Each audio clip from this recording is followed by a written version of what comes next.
How does a person answer why something happens? When you look at the findings in different fields, Scant is the part of life in which we live. To attain the highest values. Hello, everyone, and welcome to the first episode of the How Did You Learn That podcast. This is a show where we hear from experts who have spent years intentionally reaching mastery in a skill. We unpack how they learned it, and we uncover a lesson that you can apply at home. I'm your host, Andrew Barry, and joining me today is Paul LeCrone, host of the excellent long-form podcast, Penguin Latte. Paul's one of the best conversationalists I've come across, and I highly recommend his free-flowing conversations with the world's most creative people. He also writes a daily blog and a Sunday newsletter on his interests in art, culture, and life. As if he wasn't prolific enough, he also makes thrilling highlight videos for his favorite online courses. So welcome, Paul. Thank you, Andrew.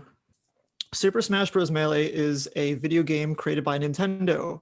Originally came out in 2001, 2002. It's been so long, I'm forgetting. As a party game for kids. It wasn't supposed to be this hyper-competitive, crazy outlet for aggressive masculine people like me to just beat the crap out of each other in a video game and start beef with people on Twitter and travel to Europe and travel to Las Vegas, all around the world essentially to compete. It was a party game. So how did that happen? How did we go from party game to competitive game now with sponsorships and Twitch TV and all that? Yeah. So there were some people who found out some glitches in the game. And for those who don't know, glitches are something in the game that happened that's not supposed to happen. So in about 2004, I don't really know the history exactly, but 2004, I'll just say that for simplicity's sake, somebody found a glitch that led to somebody finding another glitch, which led to, these weren't game-breaking glitches, they were game-enhancing glitches. They were glitches that would actually help you play the game quicker and to move around the stage quicker. So it's a one-on-one fighting game. If you've ever played Street Fighter, you've got your Ryu, you've got your Ken, and they're fighting and they're doing the Hadokens back and forth. Yeah, exactly. But there's platforms that you can move across and grab onto ledges. And there's all of these features in the game that Nintendo put in that the community decided these aren't viable mechanisms to have in a competitive field. We want the game to be based on skill. And we found these glitches that are hard to execute, but enhance the gameplay. So one of the things you said, although, which I think is an interesting point, is that you had this period beforehand, it sounds like all players do, where you connect with a certain character in the game. And to me, like that's a big part of learning as well, is you connecting with a reason, a why. And so you kind of identify as that player. So you know what I mean? Like you physically, your why is kind of embodied in this game. And that plays a big role in motivation.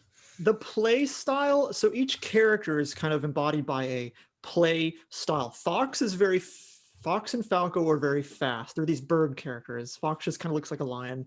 Martha's fast, but he uses a sword, and you got to be very elegant and connect your hits the right way, and it does reflect the personality of the player, but you stumble into the character that you want to embody. At first, people play a character for years and they find out that character is not really for them, so they kind of break up with it, or they go through a character crisis, as we call it in the community. I love it. Okay, so it's such a fundamental part of learning anything is connecting with a deeper meaning to it that's unique. It absolutely is. It does help because it makes it more fun. Yeah, exactly. So so you did that. You hit certain stumbling blocks. You were tiring your hands out. You felt like you were like hitting your head against the wall practice wise. So it sounds like it was the help of a mentor that helped get you through that. There are stumbling blocks no matter how good you get. The thing with Melee is that there are always these plateaus you reach, especially early on. Early on is the hardest plateau to get over. But as you progress through these levels of skill, you do reach these moments of there's something more to this deep element of the game that I need to unlock. And if you read the book, The Art of Learning, you'll know really what I'm talking about. It's a great book. I highly recommend anybody who reads it. So yeah, 2014, I think it was 2015. I was at this tournament, this tournament at a card shop. Most of our tournaments that aren't sponsorship ran are either in somebody's garage or in a card shop, a comic book store, or I've played in donut shops before. We've all brought our CRT televisions to this donut shop 40 miles from here. I've played Melee in a hostel in Las Vegas. Yeah. So I'm at this tournament in a card shop, and I'm bad at the game still. And this guy is playing Melee, and I sit next to this guy. I don't know who he is. And he's playing this crappy character.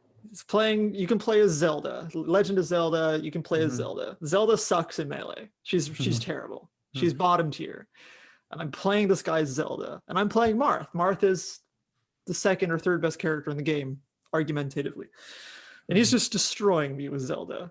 And I'm like, what's going on? This is ridiculous. I don't know who this guy is. Ugh, I'm so bad. I got to get better. And I try to brute force my way to beat this guy. Really serious. He's just destroying me every game. I don't know who he is. And then we start talking, and I'm like, oh, where are you from? Oh, I'm from Arizona. Oh, what's your name? No, my name's Rob. What's your gamer tag? What's your Smash tag? He's like, oh, my name's Okami BW. Okami BW was rank 50 in the world at the time. Wow. Like, oh, okay, yeah, that makes sense. Oh, you're from Arizona. I know the Arizona guys just by name. Yeah, you train with these other top players as well. Where do you live? We ended up finding out that he lived 10 minutes away from me. Moved down here from Arizona, and we just started training because we lived so close. And if you find somebody who lives close, I don't know why he wanted to train with me because he wanted me to get better, which was really kind of him. And him and I have just become really, really good friends. So I ended up training with him. This must have been so boring for him, because when you play with somebody who's way below your skill level, it just gets kind of boring, but he was able to put up with it because he really wanted me to get good. Because if I get good, then he actually has a real training partner. So I trained at his place for, oh gosh, I remember getting there at 1 o'clock in the afternoon. We wouldn't stop until it got dark out, 7 o'clock p.m. And we would go eat and then go home and play again. And we would go to these tournaments, and I would just lose and lose and lose to him. Lose. What am I doing wrong? Lose. Pause the game while we're playing. Don't do this. Okay, got it. Why? He would explain. I don't get it. I'm writing down notes. It was really frustrating because the game becomes less fun when you're doing these intense training periods. It doesn't make any sense anymore. You have to rebuild your map of the game and how it actually makes sense, because you're unlearning so many bad habits, and it's so hard to unlearn bad habits, especially in a game like this, especially if you've been doing these bad habits over and over and nobody tells you. This is why it really helps to have a mentor. Because if you're playing with somebody and let's say you're winning against your group of friends and they think you're good. That's what was happening to me. I had my group of friends that I was playing with in 2014 that I was just beating because I knew the metagame on a very basic level, but I was beating them. I didn't know that I was beating them badly. Yeah. If you're winning, but that's not good enough. We need to show you how to actually win against anybody. Yeah. And that's just a completely different ball game. Yeah. So I hated this game for so long. And what kept me playing was just the beauty of it. That those next level insights that come when you just overcome those barriers.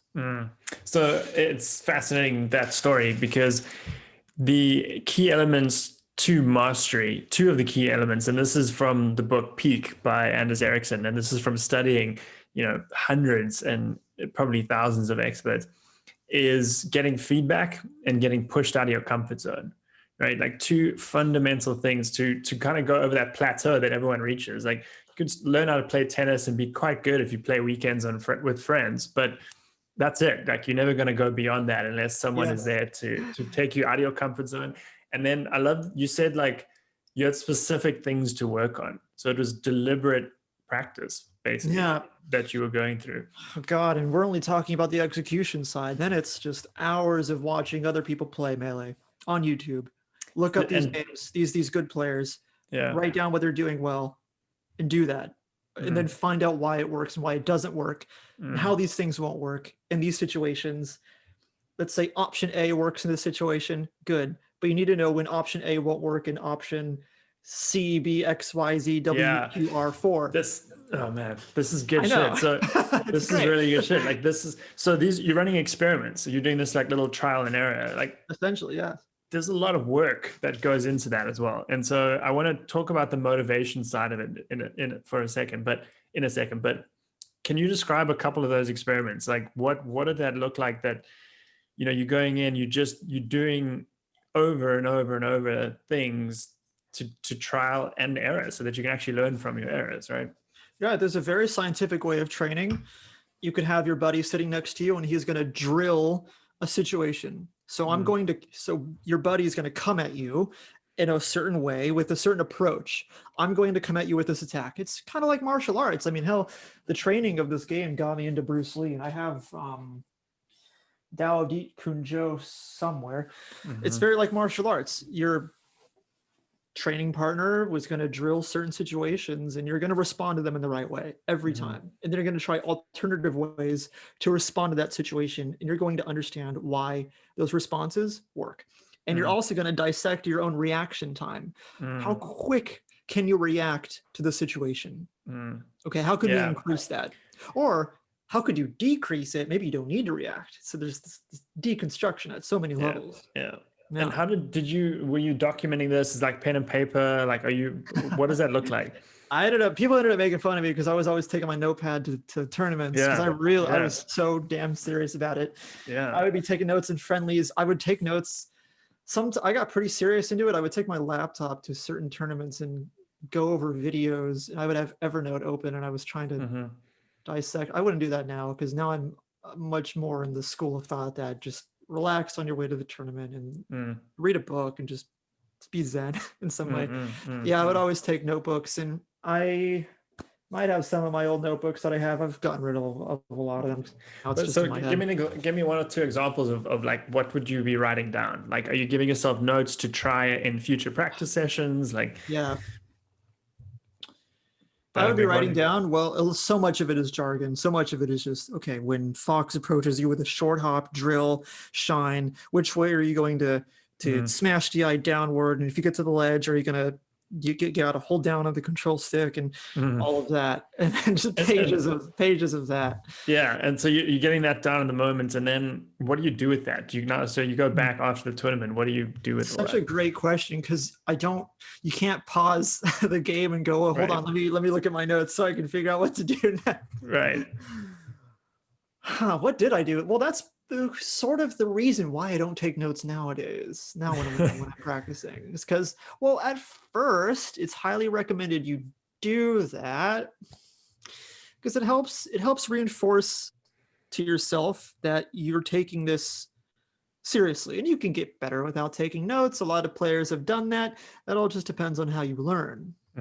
Yeah, I mean, I can see it seems like a lot of that tied back to the deliberate practice, when you would sit with this guy Rob, and you would kind of go through some of these scenarios, and you'd probably be applying a lot of that, even if like maybe you weren't even looking at the notes, right? But the act that you're having written it down, it's now in your subconscious. Yeah, there's a quote I really want to share with you. Why I don't really take notes these days is because I think this was Nietzsche who said, a student repays a teacher badly when they remain a student. Yeah, I love it. You want to actually repay your mentor by becoming better, a better player, like a way better player. And I think this is applicable to most skills, and certainly most games. What you've said, right? This like idea of like first learn the rules and understand the rules, and then learn how to break them. Is there a way you could like blow that up even more, and like think about it in like the linear way that you went about? What were the leaps of understanding that you went through to become, a tournament player? It was 14, 15, 16, 17, 18. honestly, it was 5 years of learning what the rules were, the Mm. fundamentals. And only at 2019, right before COVID hit, was I Mm. finally piercing through and learning how to fit these things together and then break them all apart. So 5 years of it, of learning how to play very conceptually and rigidly and somewhat overly defensive. Does that answer your question? Because there Yeah. was something really to that. Yeah, because the point is so important that it takes that much time to master the basics and not even the basics, but I mean the basics and the more advanced parts of the rules. And that takes you to one level. And then to have, I guess, like the confidence, the creativity, and all of that to then break those rules. That's Well, why what it sort of took me, I separates mean, it. it could take somebody 3 years. I've seen a lot of really good players achieve that level of competency in 3 years, 2 years. It took me so long because I was horrible at the mental aspect. It did not come natural to me at all. Mm. I got into meditation because one of the top players in the world talked about it and how it helped him achieve this beautiful level of self-control within the game that I did not have. There were many tournaments that I went into. I was so eager to win that it just crushed me. And I was so frustrated. I would throw my controller on the ground and I would just be really pissed off. And that really destroys players. It really, really does. And I've seen it in other people. And it's manifested itself in me and my competitive drive. And so that's why it took me so long to get to that point where I could start breaking the rules because of that. Yeah. There's this great quote that you reminded me of by Fiel Valdez, which goes, "Every practice has a set of rules which governs it. Mastery occurs with the realization of these rules. Innovation occurs at the point of intelligent and creative rebellion against them." That's Right? how have I not heard of that before? That's Yeah. spot on. That is spot on. I want to unpack one specific lesson that you think you'll take into the rest of your life, and that's something maybe listeners that have followed this story can kind of apply in their daily life. And you mentioned something about not being attached to the outcomes. Tell me a bit more about that. Oh, yeah, that's the most important part. Don't detach from outcomes. Whatever work you're doing out there, whatever it is, you don't want to get tied up in the numbers game because it's very elusive and it's very addicting. Okay, I'm going to put something out into the world. You can also construe a tournament match as this. I'm going to put myself out into the world and become this quote unquote brand as a tournament player who might have sponsorships and people want to get behind me as a quote unquote brand. So this figure that you really enjoy seeing compete, that's me putting something out into the world. And if I lose, I let my fans down, I let myself down. I might even let my opponent down because I wasn't bringing my best self to the tournament. And sure, maybe that's true, but there's a danger to that. That's why a lot of people experience burnout because they're not seeing those results increase. They're not seeing the Twitter followers increase or the Instagram followers, and nobody's reading their blogs or watching their YouTube, listening to their podcast. You don't want to think about it in that way. You want to think about it in a way where, okay, somebody is going to be able to benefit from this. Everybody's heard this phrase in the self-improvement world. You either win or you learn something. That's a choice. Okay, well, what did you lose? Well, you lost the opportunity to learn something. That's really what the loss is. Now, if you put up a piece of content up on YouTube or if you record a podcast and nobody listens to it, okay, fine. Well, there's got to be one person out there who might find your work and say, oh, hey, you put up a podcast. How do I do that? What was that process like? Oh, you want to know how to start a podcast? Oh, great. Well, there you go. There's some value for that person. So detaching from outcomes. Well, Seth Godin just did a podcast episode with Tim Ferriss where he's explaining juggling and how if you want to learn how to juggle, it's not about catching the balls. It's about throwing them. Once you learn how to throw the balls, he says it more elegantly than I can, of course, then you learn how to juggle. Yeah. That's a great metaphor. You can't escape that metaphor. Yeah. So this is, I think, so important because, and I can relate to this idea of putting this very first podcast episode out into the world and probably, and kind of, Yeah, and I can tell you've got the great mentality for it. yeah, but I mean, so I want to unpack this a little bit more because Sure. I can see the why behind it. One of the first things we do when I'm talking with clients to really kind of distill this lesson that you're sharing, is the why behind it, and that's clear. It's like, for me, it's like, you do that, you don't attach to the outcome, so that you don't let those dictate what you do next. You trust. You said this earlier as well. It's beautiful thought around loving the process, and not, that's kind of related to this, right? Not loving the outcome, or not being attached to the outcome, but enjoying the actual process, the game of the doing, right? And that allows you to keep doing it and to keep getting better at it. What are some, if that's the why, if that's why we're doing this, and why we're choosing not to focus on outcomes, focus on the process, focus on the making of your podcast, or the writing, or whatever it is, what are some practical things that you do to help with that, to kind of detach you from those outcomes? Because that's the most tempting thing, right? Is to go and see quickly, how many likes did I get, how many views, right? Yeah. Well, so every time I open up WordPress, it shows me a graph of how many people have seen my blog. I don't know how to disable that. I wish I could. Yeah. Seth Godin runs his blog on WordPress.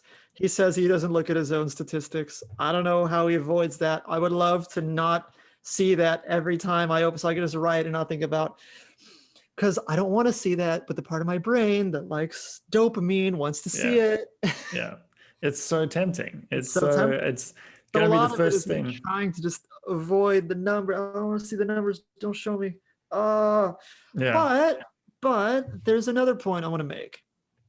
So let's say you get an outcome. Let's say you lose a tournament, or let's say you put something up online and 5 people see it. Okay, why? Maybe you didn't make it as exciting as you could have made it. Maybe there's something that you could improve on. So don't ignore the outcomes. Don't put your head in a hole like a dodo bird or whatever bird does that. Yeah.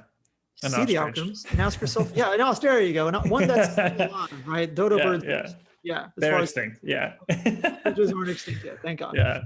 Okay, so you see the outcomes. And then you ask, well, why did that outcome happen? Yeah. Okay, but that might lead to some weird parts where you think, well, I got to make it more commercial. I got to make it more this and this. I got to sell it harder. Well, so before you create anything, it's really good to get those fundamental whys down on paper. That's what you're doing with your podcast. Why are you starting your podcast? Because in your words, I need to. That's a beautiful reason to start something, because I need to. Why do I need to win this tournament? Because I need to. Why do I need to? And that's a rabbit hole for you to figure out. I love that. I think that's such an important aspect, of self-reflection and getting a discipline as well in your life that can help you do that easily. So you don't kind of forget to do it, or even worse, avoid doing it, right? So you actually look at, what was the outcome, but more importantly, like, what could I do better? Or what can I learn from that? Right. The outcome is feedback. You get that feedback. Yeah. It's like you want to see that feed. If you don't look at the feedback, you're not going to learn anything. Yeah. And there's certain kinds of feedback you should just ignore, like however many people are reading your blog every day. Yeah. Because if you get really nice comments, you want to look at those and appreciate those. Yeah. And that was another point you made earlier about the engagement, and do the work, put in, enjoy the process for the engagement that you get out of it. And you talk about that with the tournaments. It was that engagement you got from playing and from meeting people. That I think these are just such an important points. I don't know if you've got any other like practical things. Like, do you journal in the mornings? Has that helped at all with some of these things? So the practical, how I've been able to cultivate this mindset practically, I was talking to a mutual of ours, Jamie Goodnote, about this. He said, Paul, how do you do it? I'm thinking, I get what he's saying. It's very kind. I put out a lot of stuff online. It's a lot of subtraction, a lot of minimization. Just click the minimize button on something, or the close button, really. If I minimize it, it's still there. The close button on so many different aspects of my life. One of my favorite hobbies is to get rid of stuff I don't need anymore. And I'm not going to preach the minimalism lifestyle that you need to completely radically change your life. It's not for everybody. It's for me, because I want to make sure that I'm spending my days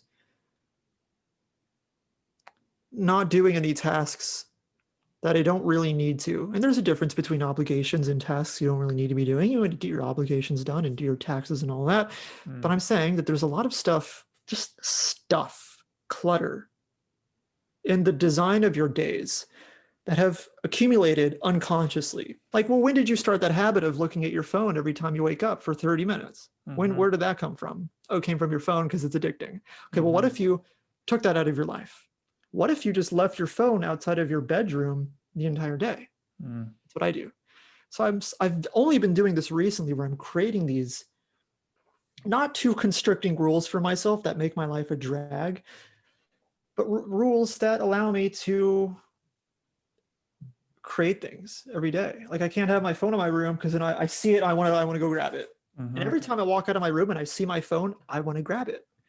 I've noticed that. So if it's in my room, I'm going to go and want to look at it and see what's up there. So it's a minimization. So you said something practical. So I've journaled many, many times before. I haven't done it in a couple months. I've just been lazy. I haven't bought a new journal yet. I do it in Notion sometimes. So I'll just type. Maybe an hour, 30 minutes. I haven't been doing it very recently. But the one concrete thing that I do is I will meditate without a mantra, without focusing on my breath. I've only been doing this very recently. I've been meditating for years, but I've only been meditating in this style for the last 2 weeks. It's been a game changer, to use a trite phrase. 45 minutes to an hour. I used to do 20 to 30 minutes. The 20 to 30 minute ones are useful because you see that there's chatter, but once you get past 30 minutes, then the observer comes into the scene, and the observer is you watching the different flavors of your thoughts. That's what happens when you build self-awareness. You're in the shower and you're thinking, oh yeah, I do think like that. That's really good to know, because if you think like that in this way that's jealous or this anger, you're not observing it. Now you're seeing that it's there, and then you can question it. So I can be angry at a tournament, and now I'm seeing that I'm angry at a tournament. Why? And then I'll work through that. So these aren't, you could call my life at this point, you see what I put out online, it looks exciting and fun. All of that stems from nothing, letting myself do nothing at all. So I don't have this big team of people like Disneyland coming up with these crazy ideas. Cultivate nothingness in my life. And by doing that, create this incredible space to create and put stuff out in the world. Like I mentioned at the beginning, a daily blog, a weekly newsletter, a weekly podcast. It seems like a lot, but there's a lot of stuff I'm not doing that I've chosen not to do anymore because I want to do these things. So if you want to be prolific and be a prolific content creator and podcaster, which I am encouraging people to do in my audience, minimize, subtract all of the stuff in your life that's taking up time that you don't really need to be doing. I take it to the extreme and I think about, well, which apps should I not have on my phone anymore that are taking attention away from me on my desktop? And I'm always redesigning these spaces in my digital life and my physical life. And it all comes from the psychological side. Yeah, I do exactly the same thing. I've heard and learned so many lessons from you in this conversation. I think this idea of a game, the Smash Bros. Melee being this like microcosm through which you've learned, clarity of thoughts, this ability to understand your reactions to your opponent's actions, and to kind of create that feedback loop that has allowed you to, and combined with that clarity of thought to allow you to go back to the drawing board and kind of come up with new ways, new approaches, and then to have that motivation to keep going back and practicing them and keep getting better. I mean, just fascinating. Microcosm, that's a great way to put it. It becomes an outlet for you to learn these things. Because where else are you going to learn it? School? No. Exactly. Take up tennis, take up boxing, I don't know, surfing, snowboarding. Take up these things. You learn a lot. Yeah. Well, this has been an amazing conversation as always, Paul. This is kind of the whole point of this podcast, is to learn to pick up, and the topic is not ever going to matter. Like, the topic is interesting and I hope someone learns something about the topic, but the thought process and the lessons that you have shared that have that you've taken to learn this skill is what I'm interested in, and you've done such a great job of sharing that today.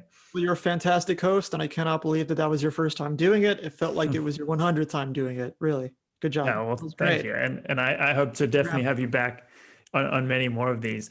If people want to check out your stuff, where can they find you? On Twitter at Paul_LeCrone, LeCrone. I write every day at penguinlatte.blog, and the podcast, which is about, I was going to say self-development through creativity, but I'm removing the phrase self-development from everything on my sites because I don't like that phrase anymore, even though I still love it. Minimizing. Yeah. Penguin Latte podcast, where I speak to people like you, and they can check that out at penguinlatte.blog/podcast. It's on Apple, Spotify, and YouTube. And I have a weekly newsletter called Hey Penguin, where I share more of my thoughts and I release more fun stuff that I'm putting out there in the world. Paul, it's been really great having you, and look forward to having you back soon. Thank you, Andrew. Thank you so much for watching this latest episode of How Did You Learn That?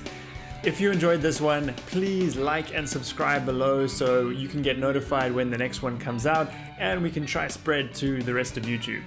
If you want to listen to more of the conversation, the full conversation is on our podcast. So you can find links below and search for How Did You Learn That on Apple Podcasts, Spotify, or wherever you get your audio content.